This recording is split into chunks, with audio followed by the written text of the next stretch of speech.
প্রবেশ এক্সামে আপনাদের সবারইকে স্বাগত। আজ আমরা কথা বলবো ভারতের ইতিহাসের এমন একটা অধ্যায় নিয়ে যা গোটা উপমহাদেশের ভাগ্যটাই কিন্তু বদলে দিয়েছিল। হ্যাঁ, আমি 1857 সালের মহাবিদ্রোহের কথাই বলছি। এটা কিন্তু শুধু একটা বিদ্রোহ ছিল না, এটা ছিল ভারতের ইতিহাসের একটা বিরাট টার্নিং পয়েন্ট। ভাবতে অবাক লাগে, এত বড় একটা বিদ্রোহের শুরুটা হয়েছিল কিন্তু খুবই ছোট একটা ঘটনা থেকে। মানে বলতে পারেন একটা গুজব, যেটা আগুনের স্ফুলিঙ্গের মতো ছড়িয়ে পড়েছিল আর পুরো উপমহাদেশকে যেন জ্বালিয়ে দিয়েছিল। কিন্তু প্রশ্নটা হলো, একটা সামান্য গুজব কি সত্যিই একটা আস্ত সাম্রাজ্যের ভিত নাড়িয়ে দিতে পারে? উত্তরটা হলো হ্যাঁ, অবশ্যই পারে। তবে শর্ত একটাই, যদি বারুদের স্তূপটা আগে থেকেই তৈরি থাকে। আর ঠিক সেটাই ছিল তখনকার ভারতের সামাজিক আর রাজনৈতিক পরিস্থিতি। তো সেই গুজবটা কি ছিল?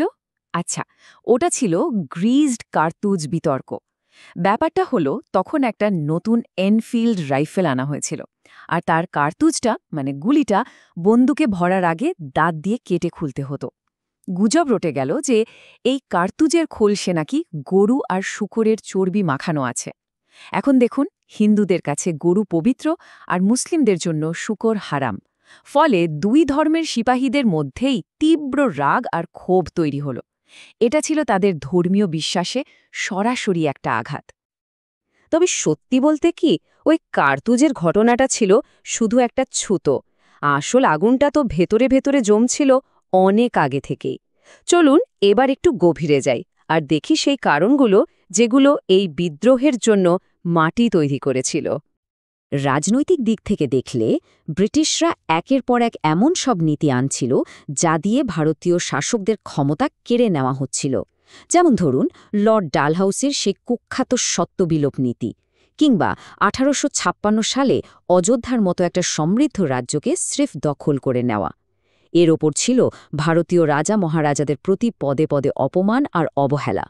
সব মিলিয়ে অভিজাত শ্রেণী তখন একদম ক্ষোভে ফুঁসছিল। এই সত্ত্ববিলোপ নীতিটা কি ছিল জানেন?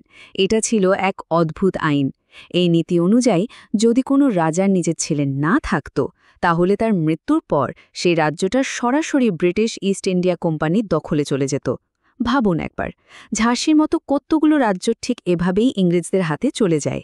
আর স্বাভাবিকভাবেই এটা নিয়ে সারা দেশে প্রচণ্ড অসন্তোষ তৈরি হয়েছিল।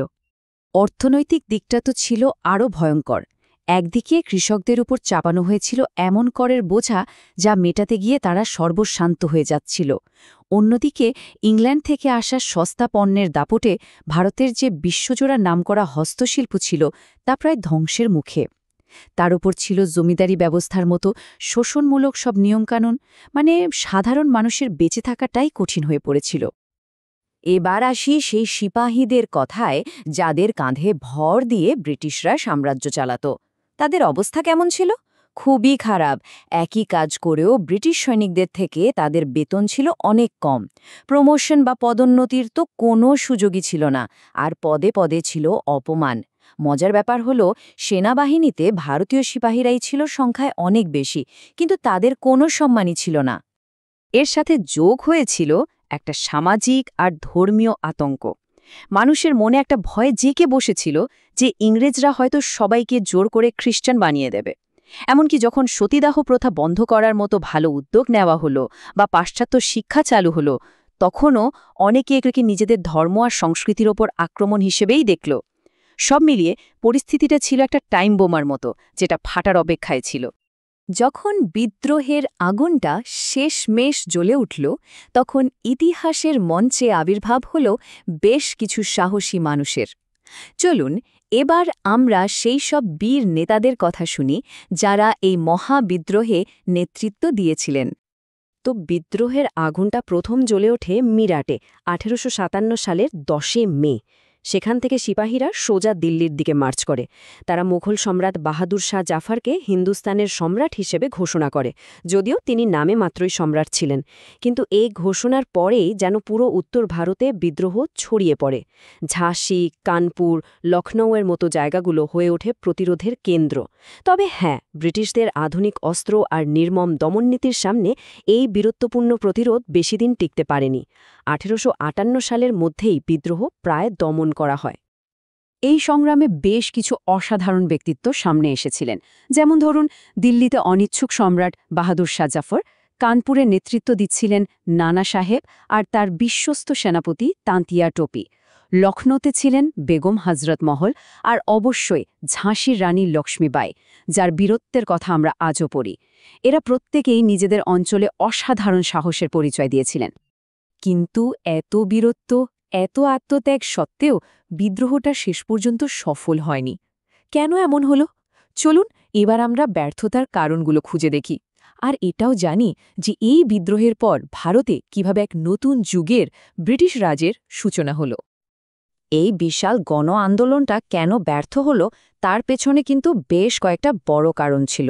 প্রথমত, বিদ্রোহীদের মধ্যে কোনো সমন্বয় ছিল না, মানে কোনো একজন কেন্দ্রীয় নেতা বা সুস্পষ্ট পরিকল্পনা ছাড়াই সবাই লড়ছিল। দ্বিতীয়ত, এই বিদ্রোহটা মূলত উত্তর আর মধ্য ভারতেই সীমাবদ্ধ ছিল, দক্ষিণ বা পূর্ব ভারত প্রায় শান্তই ছিল। আর সবচেয়ে বড় কারণ ছিল ব্রিটিশদের উন্নত মিলিটারি টেকনোলজি আর সম্পদ।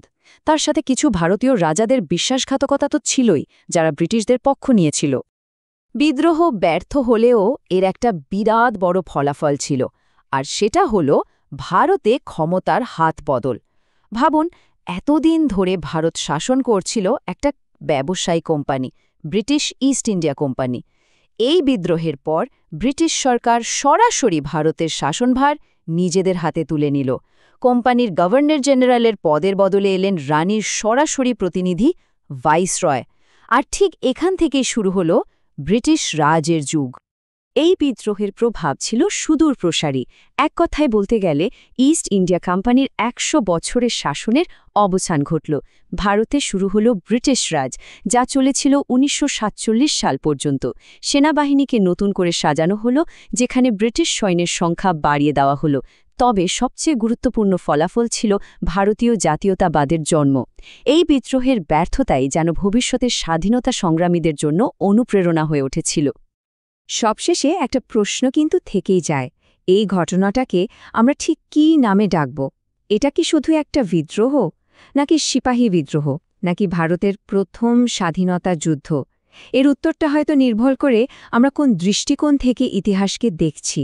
আর এই বিতর্কটা আজও কিন্তু চলছে।